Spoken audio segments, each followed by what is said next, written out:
Ijaaruuf ijaarratee godoo gajjallaa sana taatullee kofaara fuundadhabee keekan gaaf tokko si wajjin bule koteetan gochisiisaa makka bishingaa mana buututti tuttuuti aduun gadduu makka alagaan dhiiga ba'uutti iyyaabannee makiinaa dabalee iyyaabannee makiinaa kottuu ifa baafanaa jaalalli dhoksaan kuni rakkina. Ndaakoo iyyanka lafti simbarii dimimmisaan karaa deebaananii teeti jakooti miimana nibbisa gamarraan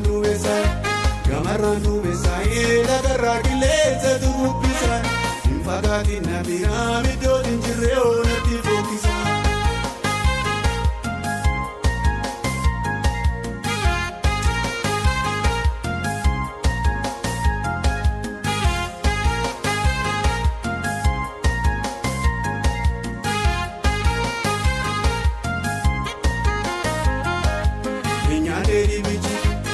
Nyaanneeri bichi kofarda keenya nyaatee minaan garbu